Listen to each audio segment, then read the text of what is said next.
Buenas tardes, estimados señores estudiantes. El tema de hoy es la hemorragia digestiva aguda. La pregunta es ¿cuándo operar? Como todos sabemos, el sangrado digestivo es una auténtica emergencia y constituye de 1.2% al 2.5% de ingresos hospitalarios.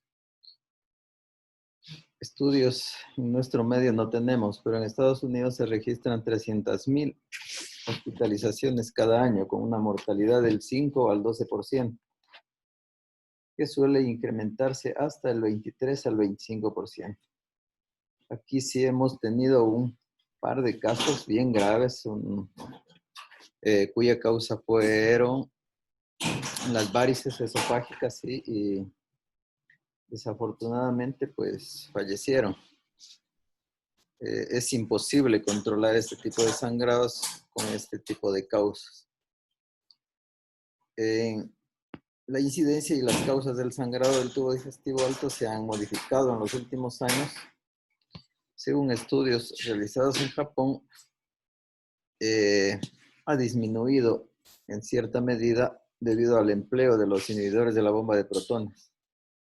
Sin embargo, en ciertas poblaciones se ha incrementado y esto creen que es debido al uso o la automedicación de la aspirina o el ácido acetil salicílico y también al abuso de los AINES. Por eso es importante este tema y esperemos que Diego nos ayude con más detalles. Adelante, Diego.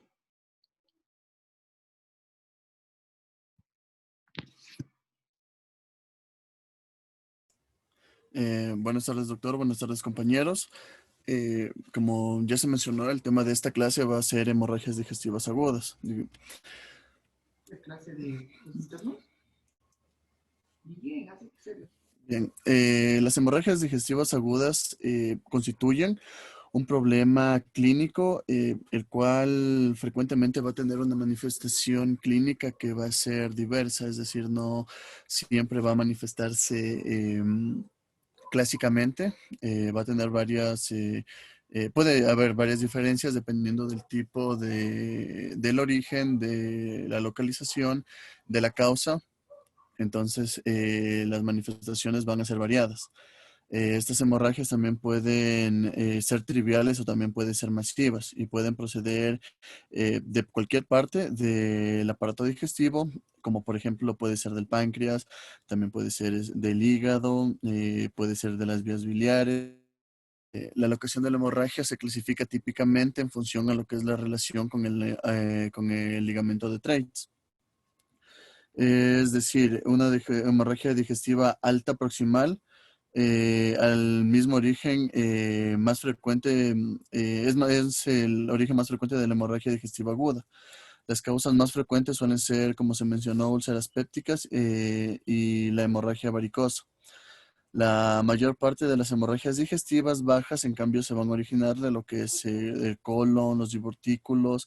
También pueden haber angiodisplasias que son las que producen la mayor parte de los casos.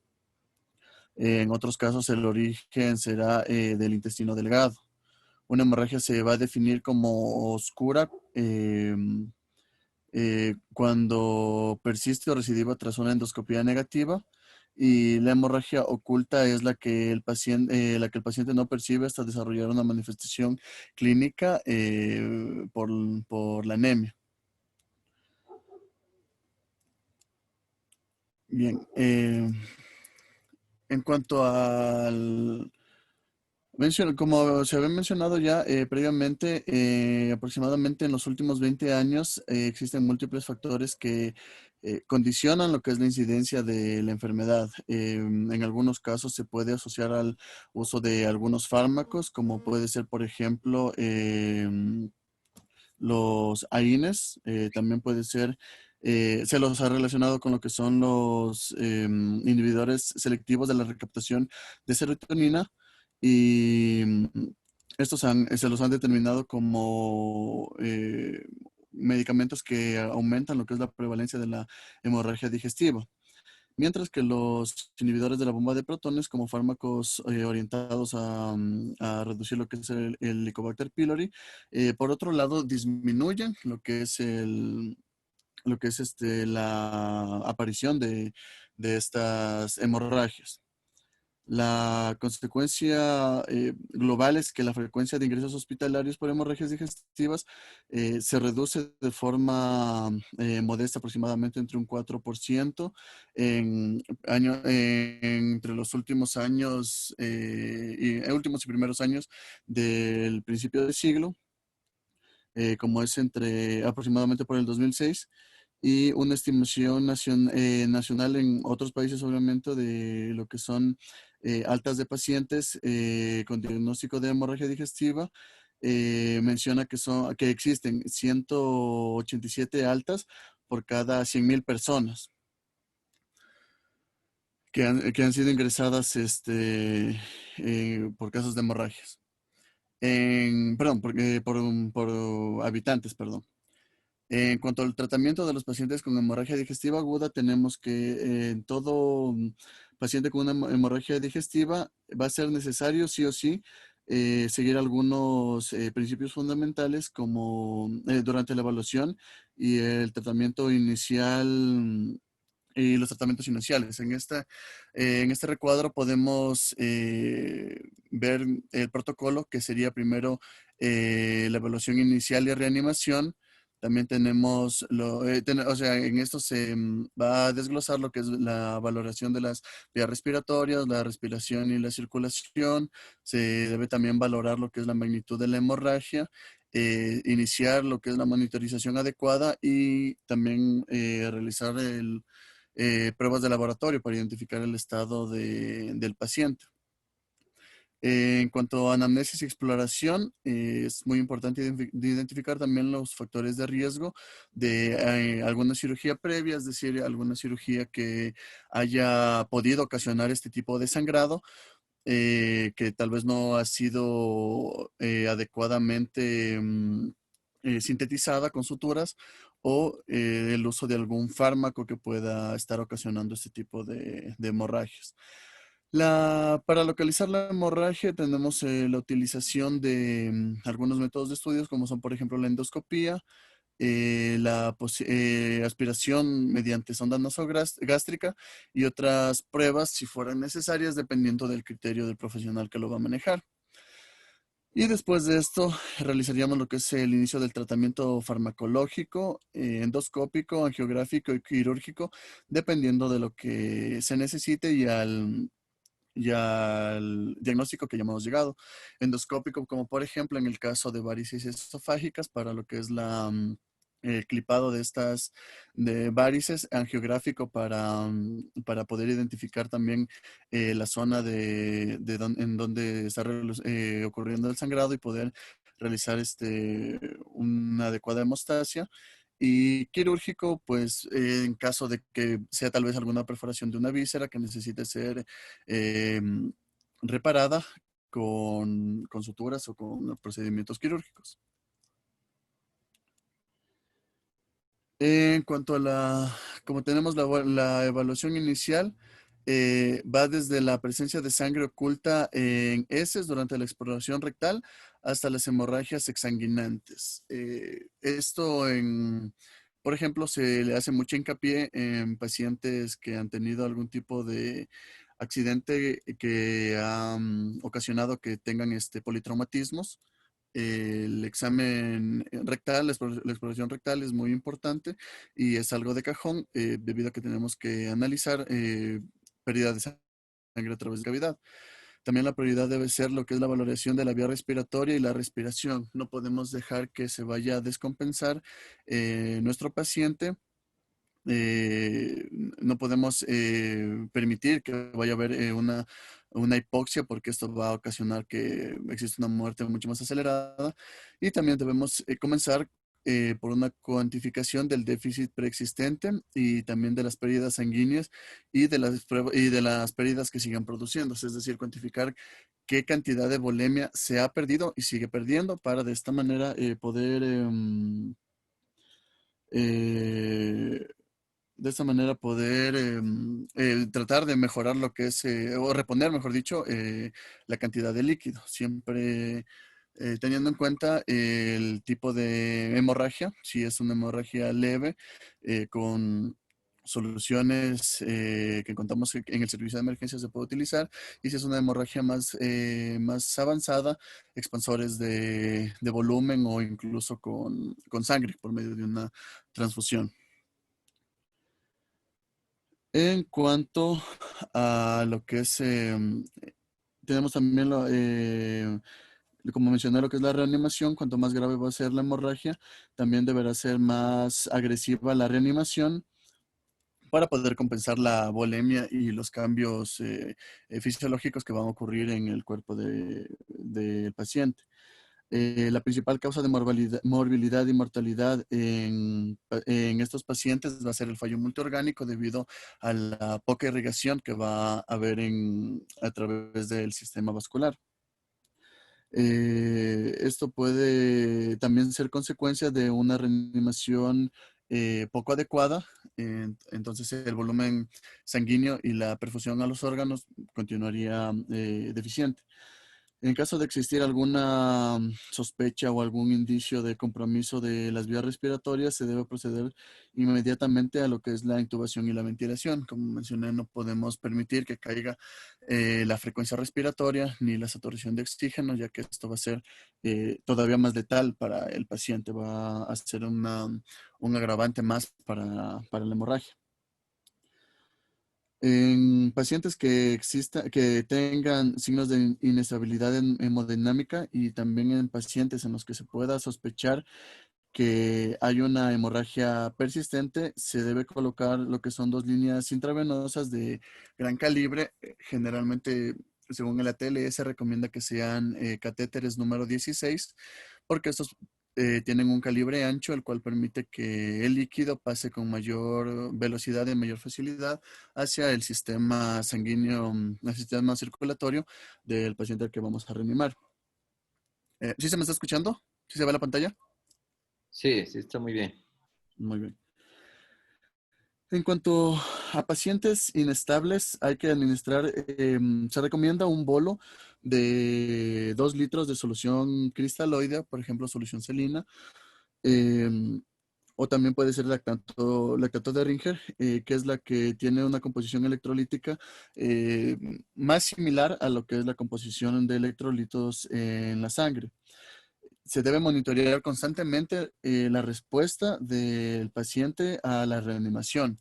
Es decir, no podemos esperar que ya porque le colocamos vías y le estamos administrando líquidos, el paciente va a mejorar conforme pase el tiempo, sino que hay que evaluar en caso de que no esté mejorando y por el contrario esté empeorando. Identificar rápidamente las situaciones de riesgo del paciente. También hay que enviar inmediatamente después de que ha llegado muestras de sangre para lo que es la realización de pruebas cruzadas, debido a que en caso de que haya una hemorragia muy severa, se necesitará una transfusión, y con las pruebas de sangre, o sea, las pruebas son vitales para poder realizar estas transfusiones y esta reanimación con lo que es la transfusiones de sangre. En cuanto a la anamnesis y exploración física, hay que efectuar una valoración preliminar en el lugar, del lugar y la causa de la hemorragia. Es decir, tenemos que valorar ya desde que estamos con el paciente en dónde podremos, en cuál es el lugar más sospechoso, y también cuál podría ser la causa.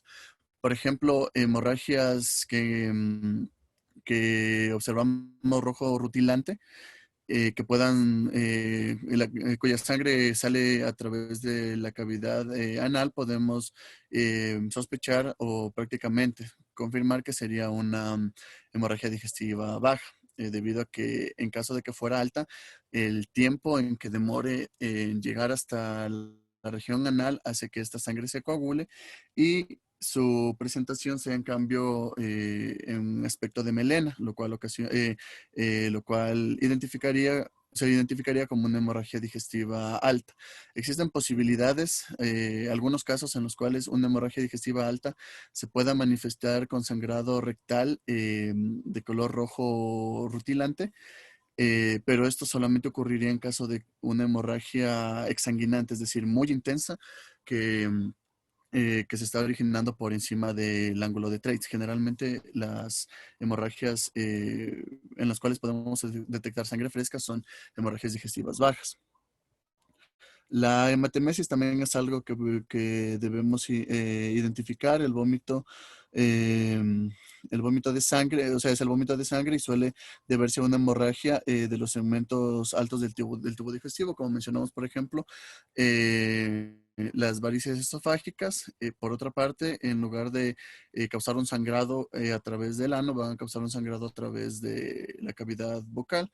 Em, Se va a observar la regurgitación de la sangre generalmente, una sangre fresca, la cual nos podría guiar a al diagnóstico de esta patología. También, obviamente, orientado a los demás diagnósticos, como podrían ser generalmente causado por una hipertensión portal, encontraríamos lo que es la citis, red venosa colateral, entre otras, que ya nos pueden ayudar a guiar clínicamente. También antecedentes de trastornos de hemorragias o intervenciones gastrointestinales pueden reducir considerablemente el diagnóstico diferencial, debido a que si sospechamos, como ya mencioné, una cirugía previa, la cual no estuvo, o sea, tuvo alguna complicación o por alguna razón no cerró de manera adecuada, nos ayudaría a identificar, a reducir las posibilidades de una hemorragia digestiva. En cuanto a la localización, tenemos que el tratamiento posterior de un paciente con una hemorragia digestiva aguda depende mucho de lo que es la localización del foco hemorrágico. En este recuadro podemos observar una guía en la cual podemos observar que la hemorragia digestiva aguda, cuando realizamos la análisis y la exploración física, va a indicar en gran medida el origen de la hemorragia. Se puede plantear lo que es la colocación de una sonda nasogástrica en caso de que no esté claro el origen. En caso de una hemorragia digestiva alta, en general se va o sea, tiene que ser el diagnóstico en las primeras 24 horas. En caso de no ser diagnosticada, podría ser ocasionada por podría ser una hemorragia lenta, en la cual la podríamos identificar con una gamografía con eritrocitos marcados, o también una hemorragia, en caso de una hemorragia masiva, se puede identificar con una geografía con cirugía. En caso de una hemorragia digestiva alta, perdón, baja, cuando es una hemorragia lenta, se puede utilizar lo que es una colonoscopía para el diagnóstico. En caso de una hemorragia masiva, se puede utilizar lo que es una angiografía. En ambos casos, estos sirven como métodos diagnósticos. Si no se diagnostican, puede utilizarse como método eh, sustitutivo una gamografía con eritrocitos marcados, una gamografía para divertículo de Merkel, endoscopía capsular o angiografía también por tomografía.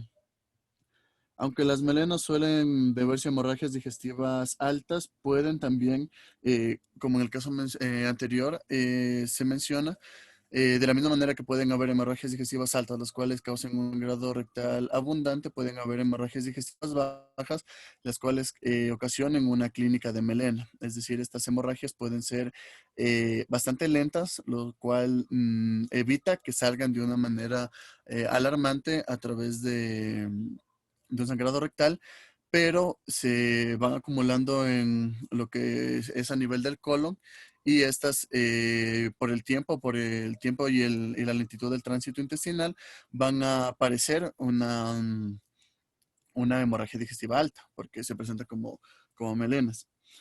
Por eso es muy importante identificar adecuadamente cuál es el origen del sangrado. No es 100% característico, como mencioné, la presentación clínica de las hemorragias. Ya. Diego, Y, pues, ah, ¿cuáles serían las principales causas de sangrado de las altas o del tubo digestivo superior?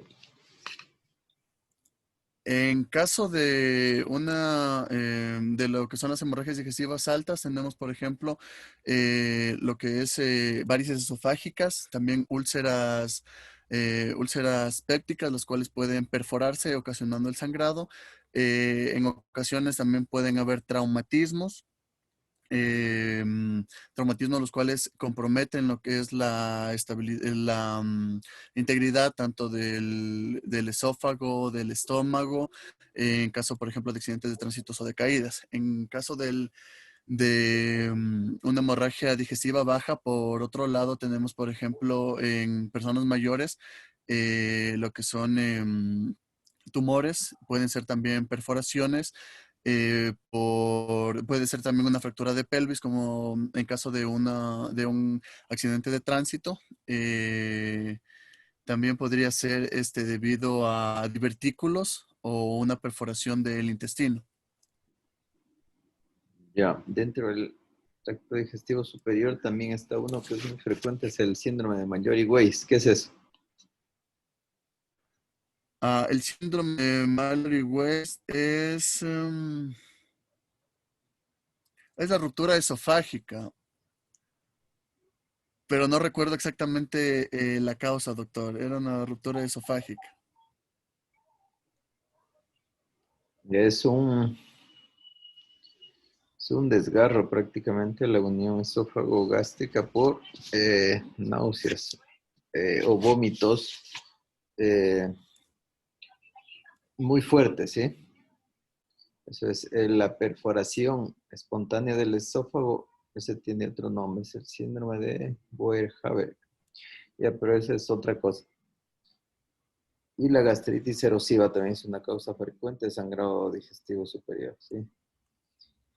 Dentro del sangrado digestivo inferior están las angiodisplasias, tumores estromales, el divertículo de Meckel también, la ulceración puede ser por los AINES que ya dijimos, por pacientes que están irradiados. Si nos vamos más abajo, la enfermedad diverticular del colon también puede ser hemorrágica, angiodisplasias, la enfermedad inflamatoria intestinal y algo que es muy común también las hemorroides, ¿sí? Siempre el paciente se queja de sangrado o presencia de sangre en la deposición o deposición con estrías de sangre, etcétera. A veces son fisuras o hemorroides, ¿sí? Por eso es importante la valoración y un buen examen físico.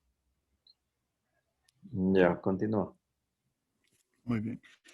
En cuanto al abordaje para poder identificar lo que son, para diferenciar lo que son las posibilidades de una hemorragia digestiva alta o una digestiva baja, tenemos lo que es la colocación de una sonda nasogástrica para realizar un lavado gástrico y luego analizamos el aspirado. Dependiendo del resultado de podemos llegar a una mejor conclusión o un mejor diagnóstico. Aunque de todas maneras, o sea, no es 100% confiable. Por ejemplo, el utilizar lavado con sonda nasogástrica no siempre puede ser adecuado o sea, no siempre puede ser 100% confirmatorio debido a que la sonda nasogástrica no va a llegar a toda la parte del tubo digestivo alto. En circunstancias de este tipo, la endoscopía alta va a ser muy precisa para lo que es la identificación de una lesión gastrointestinal superior. En caso de que el resultado sea negativo, también se puede orientar a lo que es la atención hacia un foco gastrointestinal inferior, de tal manera que podamos ir evaluando adecuadamente cada zona de la cual sospechamos. También se ha comprobado que la endoscopía temprana en estos pacientes em, ayuda a reducir lo que es la necesidad de de una hospitalización muy, en la cual se utilizan muchos recursos, que necesita una reanimación muy severa debido a que una detección temprana de esto permite un manejo más preciso y más rápido, lo cual evita la complicación del paciente. En- bien, aquí tenemos lo que es la estratificación del riesgo. En cuanto a la estratificación de riesgo, tenemos que no todos los pacientes con una hemorragia digestiva deben ser ingresados al hospital o tratados de forma urgente. Como por ejemplo en pacientes que lleguen a tener una hemorragia rectal, pero que sea de una intensidad pequeña o que se haya detenido luego de que se ha realizado una valoración adecuada de forma general de su estado, se podría tratar de forma ambulatoria. En caso de que, como mencionó el doctor, una hemorragia por lo que son hemorroides, no, a no ser que sean muy agravadas, no requeriría una hospitalización, sino que se requeriría un control ambulatorio simplemente. Aquí tenemos lo que es en este cuadro de sistemas de estratificación de riesgo que se puede emplear para una hemorragia digestiva alta. Está la escala de Blatchford. En caso de encontrar nitrógeno ureico, se debe analizar lo que es el nitrógeno ureico en la sangre, la hemoglobina, la presión arterial sistólica, el pulso, la presencia de melena, síncope, disfunción hepática o cardíaca. Una hemoglobina que se encuentra bueno, lo que es la hemoglobina en una hemorragia aguda no siempre va a indicar no siempre se va a indicar alterada, debido a que la sangre que se está analizando no se encuentra, o sea, no va a presentar la alteración en el nivel de hemoglobina rápidamente. La presión arterial sistólica, si está muy baja, nos puede indicar una hipovolemia. El pulso también, obviamente las presencias de melenas, el síncope, la disfunción hepática debido a una mala perfusión, igual que una disfunción cardíaca. En cuanto a la escala de Rockall, tenemos que una edad menor de 60 años, o sea, analizar una edad menor de los 60 años, una edad entre los 60 y 79 años y una edad superior a los 80 años. También analizar lo que son comorbilidades, como por ejemplo enfermedades cardíacas, enfermedades hepáticas, enfermedades renales o también cáncer diseminado. La magnitud de la hemorragia, esto lo podemos detectar como mencionamos por la presión arterial sistólica en caso de ser menor a 100 milímetros de mercurio y nos indicaría una alteración y en caso de tener una frecuencia cardíaca mayor a 100 latidos por minuto, es decir, una taquicardia, también ya nos indica una alteración.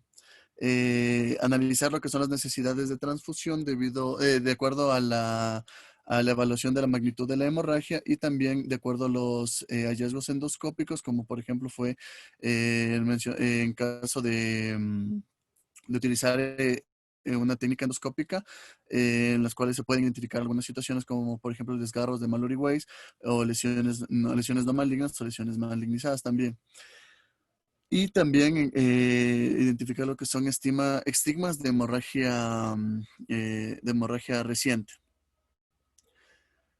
Aquí en este cuadro tenemos lo que son las causas de hemorragia digestiva alta, como ya se analizaron previamente: úlceras pépticas y duodenales, varices gastroesofágicas, gastritis o duodenitis, esofágica, desgarro de Mallory-Weiss, malformaciones arteriovenosas, tumores y otras causas.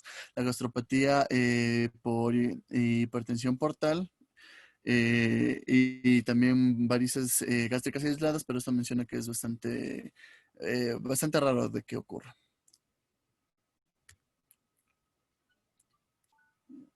Ay, perdón.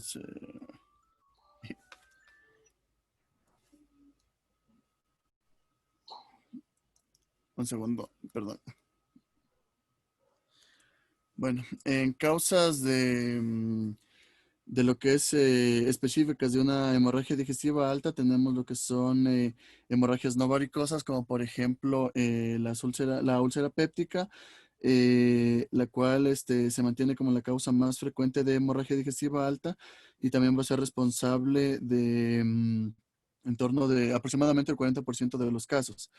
Entre un 10 y el 15% de los pacientes con úlcera péptica van a sufrir una hemorragia en algún momento durante el transcurso de su enfermedad. Y estas hemorragias van a constituir lo que es la indicación más frecuente para cirugía. También la principal causa de muerte por úlceras pépticas. La úlcera péptica también se va a analizar se va a analizar más a detalle o sea, para identificar cuál es la causa de estas, como por ejemplo en caso de que sea ocasionado por el Helicobacter pylori, que es lo más común, se puede realizar un estudio de la úlcera para identificar, eh, o sea, para identificar el agente patógeno, que generalmente va a ser el Helicobacter. Para el tratamiento de lo que es la úlcera péptica, vamos a ver que va a existir una aproximación, va a existir algunos tratamientos como por ejemplo,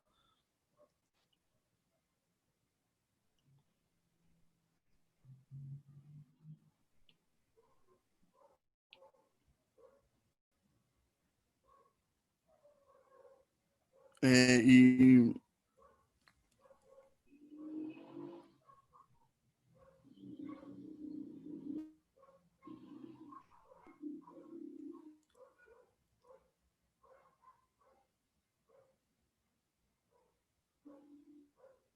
No se escucha este momento.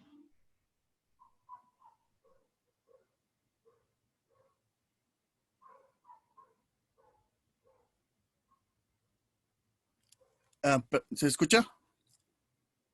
Ya, ahí está. Perdón, se me fue el internet, perdón. Eh, Bueno, a ver, como había mencionado, en pacientes con lo que es la úlcera péptica, eh, primero el diagnóstico se va a utilizar con lo que es una endoscopía para identificar la localización y confirmar el diagnóstico. No solamente será clínico. Tiene que realizarse o sea, se recomienda que sea realizado en un lapso de tiempo corto, no se recomienda esperar mucho tiempo. También se ha planteado que, a ver, también se ha planteado que va a reducir lo que es el estigma de una hemorragia reciente por medio de una endoscopía inicial. Va a tener factores negativos en el paciente, o sea, no va a tener, mejor dicho, factores negativos en el paciente y el beneficio de la utilización de una endoscopía va a ser muy elevado en comparación a lo que pueda ser a las complicaciones o las contraindicaciones que van a existir. Para el tratamiento médico, en estos casos de hemorragia por úlcera péptica, cuando ya está confirmada, como por ejemplo, como en el caso de colendoscopía, se ha demostrado que los inhibidores de la bomba de protón van a reducir el riesgo de recidiva y también van a reducir la necesidad de una intervención quirúrgica. Los pacientes que tienen una úlcera sangrante ya confirmada o que se está sospechando, también podrían ser beneficiarios de un tratamiento con inhibidores de la bomba de protón. A diferencia de lo que suele suceder con las úlceras perforadas, que generalmente, como mencionamos, se asocia a infección por Helicobacter pylori, existe una correlación de dicha infección y la hemorragia que es menor. Es decir, pacientes infección por Helicobacter pylori presentan en un menor número o un menor porcentaje de casos una hemorragia. Aproximadamente un 60% más o menos de las personas que tienen una hemorragia, perdón, una úlcera péptica van a ser positivos para el Helicobacter pylori. Tenemos que existe un tratamiento, el tratamiento endoscópico también. Una vez identificada la úlcera sangrante, se puede proceder al tratamiento vía endoscópico para controlar la hemorragia. Las opciones endoscópicas disponibles consisten en una inyección de adrenalina. También podemos utilizar lo que es sondas calentadoras y coaguladores, y también la aplicación de hemoclips. La inyección de adrenalina se establece que o sea, se va a utilizar la que es una en 10.000 en 4 cuadrantes de la lesión para permitir controlar bien la hemorragia. También inyectando una cantidad de aproximadamente 13 ml de adrenalina, se consigue una hemostasia mucho más efectiva. También en estos puntos mencionados, sean 4 cuadrantes, ayudan a mejorar lo que es la hemostasia. Eh, por eso está indicado lo que es la inyección de adrenalina por vía endoscópica para actuar de tal manera que los vasos sanguíneos se contraigan, reduciendo lo que es el riesgo de la hemorragia. En cuanto al tratamiento quirúrgico, eh, aproximadamente un 10% de los pacientes que van a presentar una úlcera sangrante van a necesitar también tratamiento quirúrgico para conseguir una hemostasia eficaz. Aunque no es fácil tampoco identificar a los pacientes que no van a responder adecuadamente al tratamiento endoscópico eh, por medio de fármacos. O sea, si se pudiera identificar a estos pacientes que no responderían adecuadamente, se utilizaría un método quirúrgico más comúnmente, y no el tratamiento clínico. Pero no se puede identificar adecuadamente cuáles son los pacientes que no van a responder de forma adecuada. Estos pacientes que no responden de forma adecuada son los que van a ser candidatos para someterse a una cirugía, un tratamiento quirúrgico.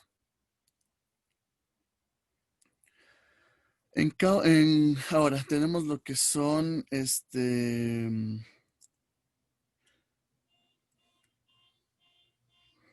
bien, aquí tenemos lo que es el tratamiento. Como mencioné, hasta el tratamiento quirúrgico. Ahora, eh, las principales causas como mencioné previamente, las principales causas de estas hemorragias serían, por ejemplo, el desgarro de Mallory Waste, que son desgarros de la mucosa y de la submucosa que se producen cerca de la unión esofágica. Estos desgarros de Mallory Waste van a causar un aproximado de entre el 5 al 10% de los casos de hemorragias digestivas altas. Tenemos lo que es la gastritis por estrés, como se mencionó, no solamente existe lo que es la gastritis por Helicobacter pylori. Tenemos lo que es la gastritis por estrés. Aquí se va a caracterizar por lo que es la aparición de numerosas erosiones superficiales, eh, eh, generalmente va a ser en el cuerpo gástrico. Debido a combinación de lesiones por el ácido y la pepsina. En casos de hipotensión, también existen medicamentos los cuales pueden alterar lo que es la estructura de la mucosa, dando úlceras gástricas. En cuanto a la esofagitis, tenemos que también existe la esofagitis, que es la esofágica secundaria a una exposición repetida de la mucosa esofágica a a las secreciones del ácido gástrico, lo que conocemos como la enfermedad por reflujo. Esto produce una respuesta inflamatoria que puede dar lugar a lo que es una pérdida sanguínea crónica. También puede dar lugar a lo que es una malignización de las células, eh, lo que es la conocida, bueno, no una malignización, un cáncer de células, como lo que conocemos el esófago de Barrett. Y en estos casos, generalmente es utilizar antiácidos para ayudar a reducir lo que es el reflujo. Tenemos lo que es la lesión Dieulafoy. Estas son malformaciones vasculares que se van a desarrollar fundamentalmente en la curvatura menor del esófago, van a tener del estómago, perdón. Eh, Se encuentran a menos de 6 centímetros de la unión gastroesofágica, aunque también pueden aparecer en cualquier otro punto del tubo digestivo. La ectasia vascular del antro gástrico, también conocida como estómago de sandía, en este caso la ectasia vascular se va a caracterizar por la aparición de un conjunto de vénulas dilatadas que van a formar una estría, varias estrías lineales de color rojo que van a converger longitudinalmente en el antro. Estos van a producir lo que se conoce como la imagen de sandía al momento de analizarlo endoscópicamente. Y tenemos también las hemorragias iatrógenas, que se pueden producir una hemorragia digestiva alta tras una intervención terapéutica diagnóstica. Eh, Cabe mencionar que estas no solamente pueden ser hemorragias digestivas altas, también pueden ocasionar hemorragias digestivas bajas. También pueden observar hemorragias digestivas pacientes que se han sometido recientemente a un intervención quirúrgica del digestivo superior, como es por ejemplo el nivel de esófago, estómago y parte del duodeno. Aquí tenemos algunas imágenes como por ejemplo de la úlcera esofágica grande. En este caso tenemos que es una esofagitis herpética. En la siguiente imagen tenemos lo que es la lesión de estómago. No habíamos mencionado las venas que se producen. Aquí nuevamente ilusión de Dieulafoy sangrante por el flujo de un vaso que se ha roto.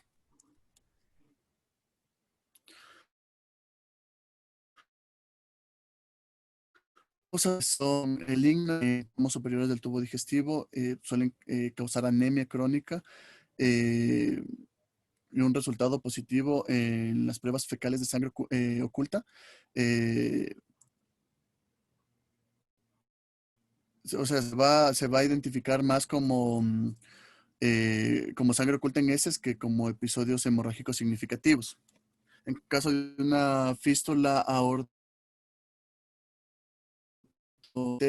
estas fístulas aortoduodenales primarias son lesiones muy infrecuentes que pueden ser catastróficas para el paciente, ya que una ruptura de la aorta y su posterior vaciamiento en el tubo digestivo va a ocasionar una hemorragia exsanguinante que ocasionaría la muerte del paciente en un periodo de tiempo muy corto. La, la hemofilia, que son son casos difíciles de diagnosticar, generalmente se van a asociar a lo que es un traumatismo o a una instrumentación reciente de las vías biliares o también puede ser en caso de una neoplasia hepática, las cuales estén comprometiendo las vías biliares. Y en estos casos se debe sospechar de esta causa en caso de una hemorragia digestiva en personas que acudan con una sintomatología de dolor en el cuadrante superior derecho acompañados de ictericia. Hemosucus pancreaticus también es algo poco frecuente. Este va a ser el sangrado del conducto pancreático o hemosucus pancreaticus.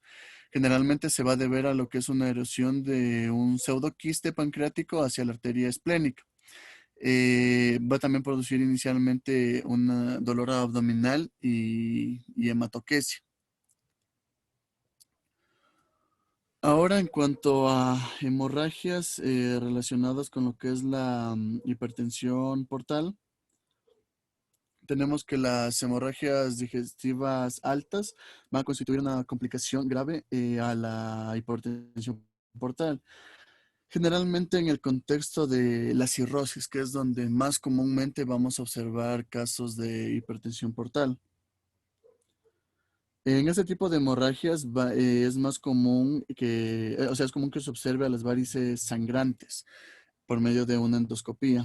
Estas dilataciones van a ocurrir dilataciones venosas de la submucosa del esófago y van a formadas por resultado de la hipertensión portal y van a constituir también una vía colateral para la descompresión del sistema portal, debido a que como el sistema portal no puede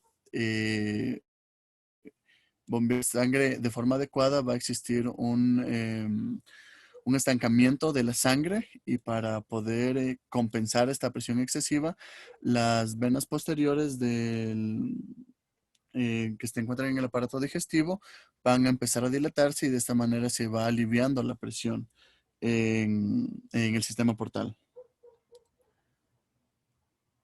Estas varices, lo más común es que se desarrollen en el esófago, pero también pueden llegar a desarrollarse en el estómago y también en el plexo hemorroidal del recto. En caso de las gastropatías por hipertensión portal, hay una dilatación difusa de los plexos venosos mucosos y submucosos del estómago, y estos van a estar también asociados a gastritis subyacentes relacionados con lo que es la dilatación de estas venas.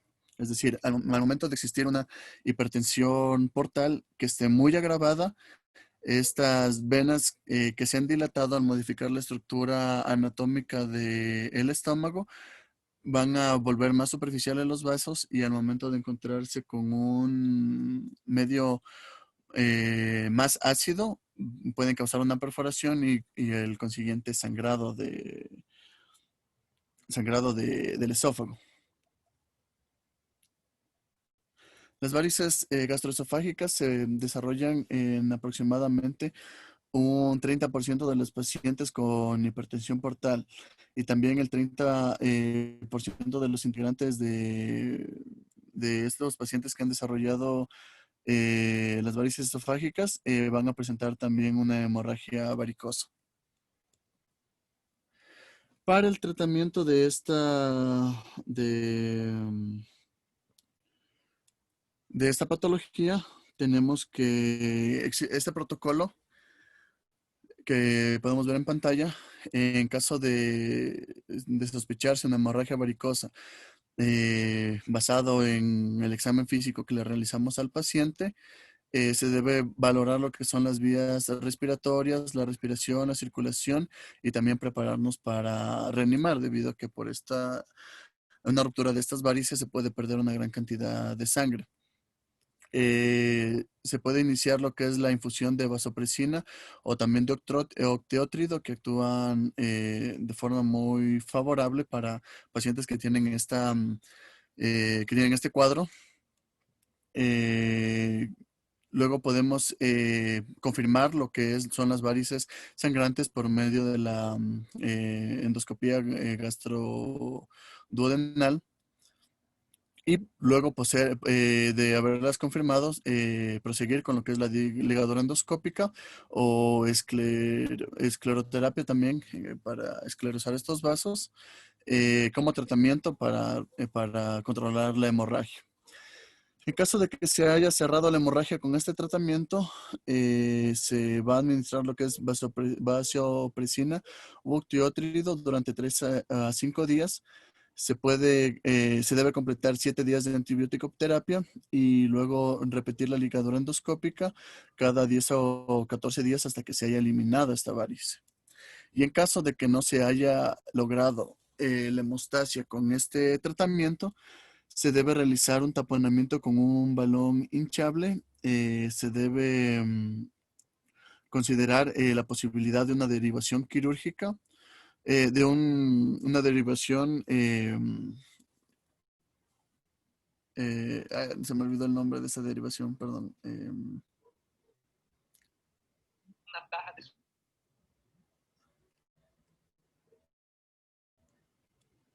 Bueno, se debe considerar lo que es la posibilidad del DPIT. Y en caso de que haya fallado esto, se realizará una derivación quirúrgica.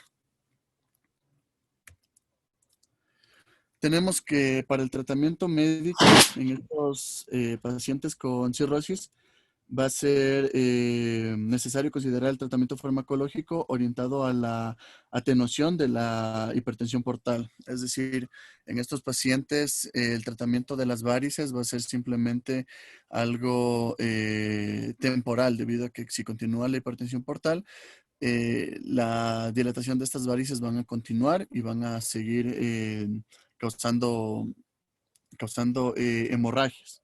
Entonces, lo más adecuado es tratar la causa de la hipertensión portal y de esta manera el resto del organismo va a empezar a ir mejorando de la misma manera.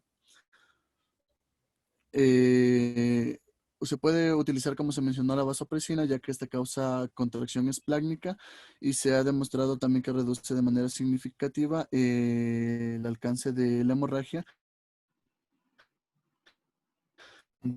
o otros medicamentos que resultan no tan efectivos. En cuanto al tratamiento endoscópico, la endoscopía gastroduodenal precoz es fundamental para el origen de la hemorragia, ya que más del 50% de los procesos hemorrágicos no proceden de las varices esofágicas.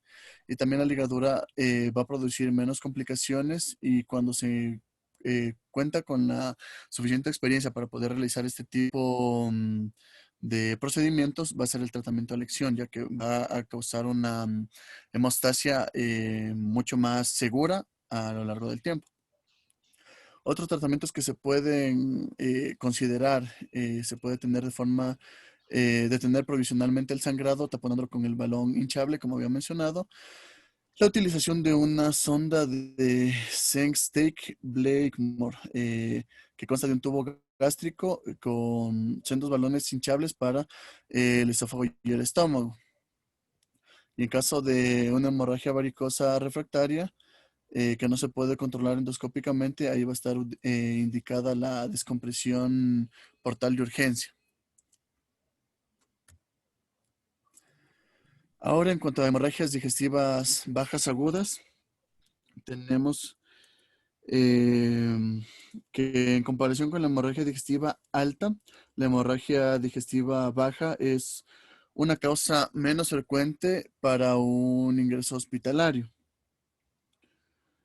Eh, el intestino delgado solo es responsable de este tipo de hemorragias en pocas ocasiones.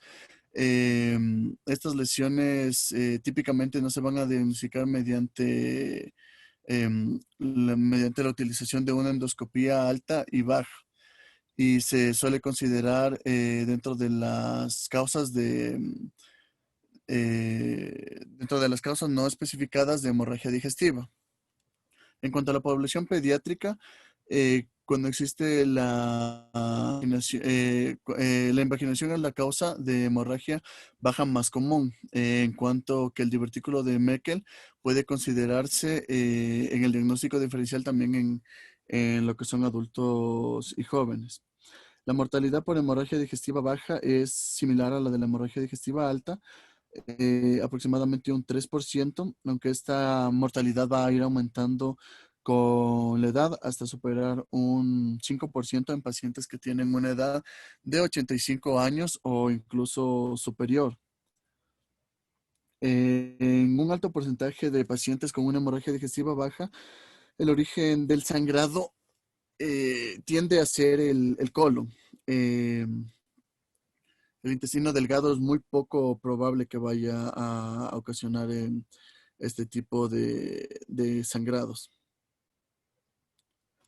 También la hemorragia digestiva baja va a ir aumentando o va a ser más propensa a ocurrir en caso de pacientes que ya tienen una edad avanzada, es decir, conforme va incrementando la edad, va a ir también incrementando el riesgo de una hemorragia digestiva baja.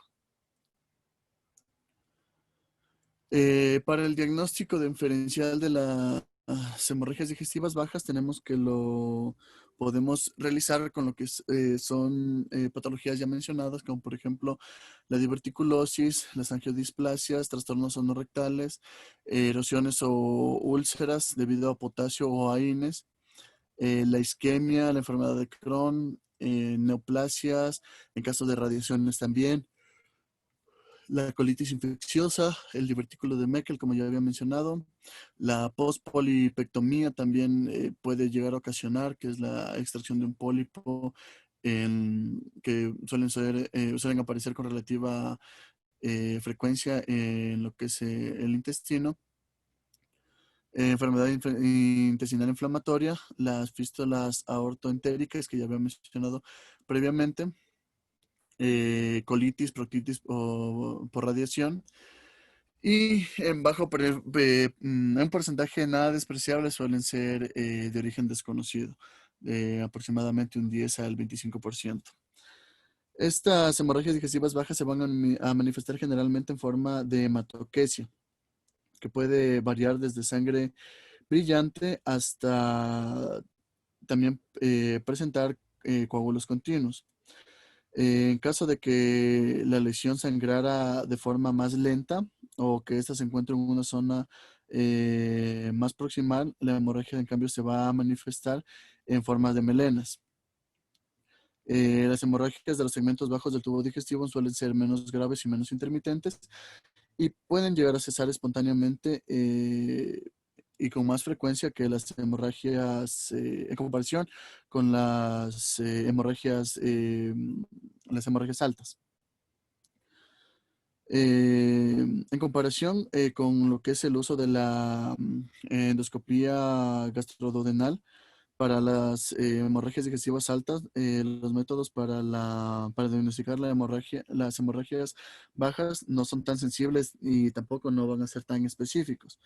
El diagnóstico se va a complicar aún más debido a que un 40% de pacientes con hemorragias bajas se identifican más como un posible foco, cuando se identifica más de un posible foco hemorrágico, es decir, pueden tener varios focos hemorrágicos.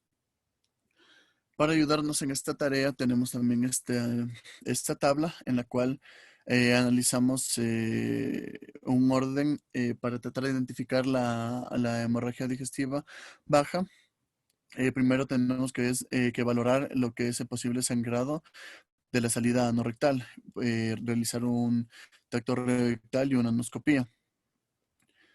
En caso de identificar que el sangrado inicia en esta zona, se debe realizar el tratamiento apropiado para estas zonas. Como habíamos mencionado, podrían llegar a ser tal vez hemorroides sangrantes, las cuales, dependiendo de la gravedad, podrían no ser algo grave.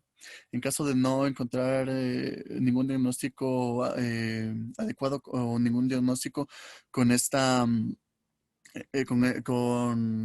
con este paso, tendríamos que proceder a descartar hemorragias digestivas altas, aspirando por medio de sondas nasogástricas o con endoscopía gastroduodenal positiva. En caso de encontrar que sea una hemorragia digestiva alta, pues realizaríamos el algoritmo para hemorragia digestiva alta que previamente habíamos revisado.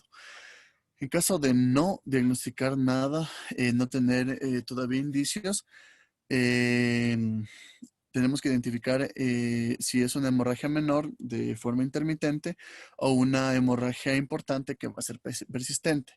Cuando es una hemorragia intermitente, el uso de colonoscopía nos puede ayudar a visualizar la lesión. En caso de visualizar la lesión, tenemos que iniciar el tratamiento apropiado. eh, y en caso de no visualizar la lesión, se debe utilizar radiografías de intestino delgado, enteroclisis, enteroscopía y endoscopía capsular. Si con esto ya pudimos detectar el sangrado, iniciamos nuevamente con el tratamiento y en caso de no encontrar nada, repetimos colonoscopía si se vuelve a repetir la hemorragia. Ahora, en caso de una hemorragia importante que es persistente, tenemos que identificar si el paciente está estable o está inestable. Si se encuentra estable, tenemos que utilizar la gamografía con eritrocitos marcados. En caso de no encontrar nada, volvemos nuevamente al uso de radiografía de intestino delgado, la enteroclisis, la enteroscopía endoscópica capsular.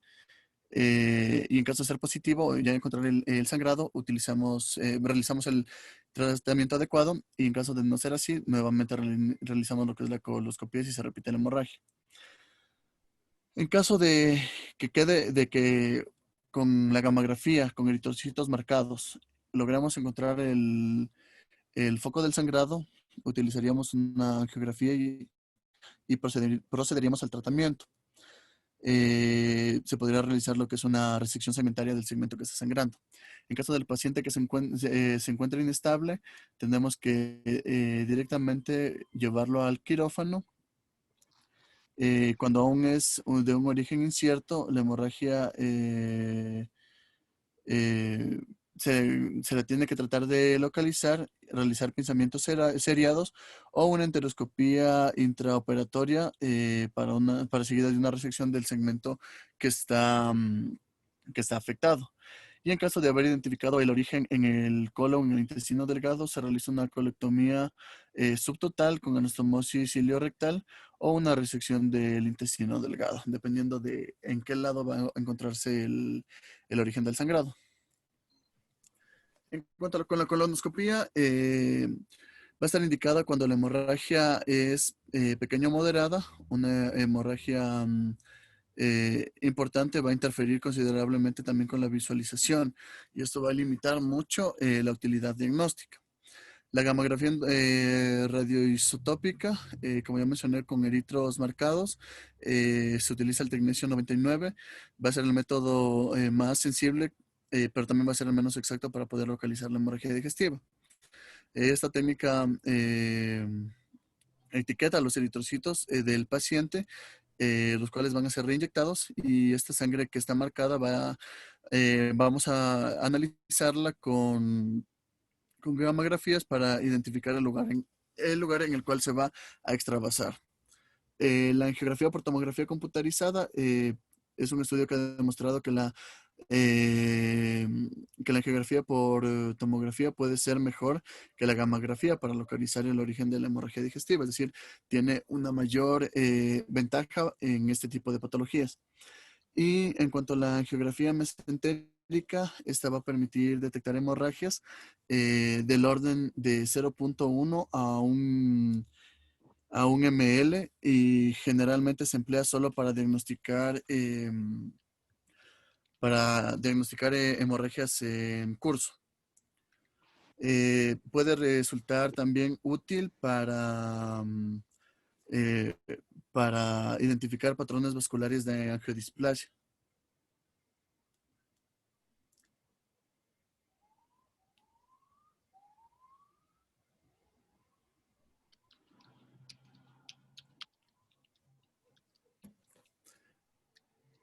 También pueden servir para la localización de divertículos que sangran activamente.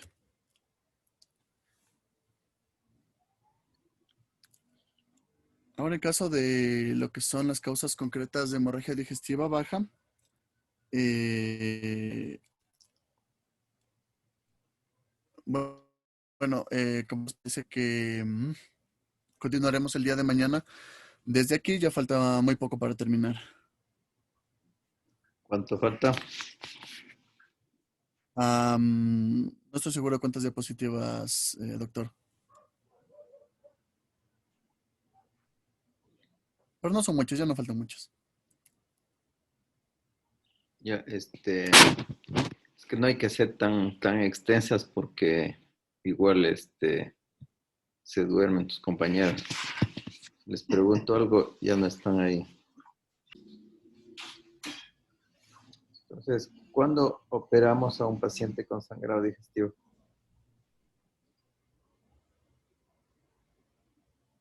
Creo que lo poco que le escuché, creo que era cuando ya la hemorragia ya es un poco extensa. Solo eso lo pude escuchar, creo. Ya. A ver, Karen. ¿Qué nos dice Karen? ¿Algo más? Liliana. Hola, Doc. Indicaciones para cirugía en hemorragia digestiva. Bien, ¿cuándo más operamos?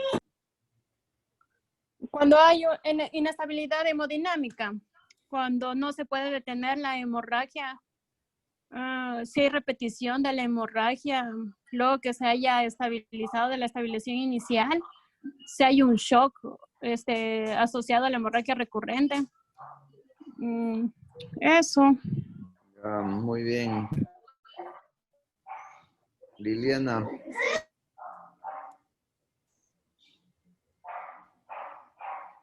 Liliana, ese nos ha ido. Entonces hay indicaciones absolutas, como la hemorragia recurrente después del empleo de procedimientos endoscópicos. Nos dicen después de 2 intentos, si sigue sangrando, pues toca ya operar.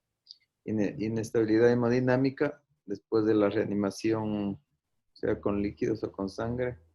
Lo que usted ya dijo, el shock relacionado con hemorragia. Hay otras indicaciones que pueden ser relativas en pacientes con grupo sanguíneo raro, difícil de conseguir, la edad avanzada, presencia de comorbilidad adjunta, enfermedad ulcerosa crónica, rechazo a la administración de sangre o hemoderivados. Entonces estaría un poco relativo el procedimiento quirúrgico puede realizarse en forma urgente o electiva temprana una vez que se controla el sangrado. La técnica depende del sitio y de la causa y es recomendable la intervención de un cirujano experimentado. Y siempre hay que tener todos los materiales también a mano. En casos graves o en pacientes con elevado riesgo por enfermedades asociadas, la mortalidad aumenta mucho más. Puede llegar incluso hasta el 20%. Entonces, eso sería lo principal, aquí las principales indicaciones de cirugía. Tengo otra reunión, por eso vamos a suspender ahí, ¿sí? Muchas gracias. Hasta luego.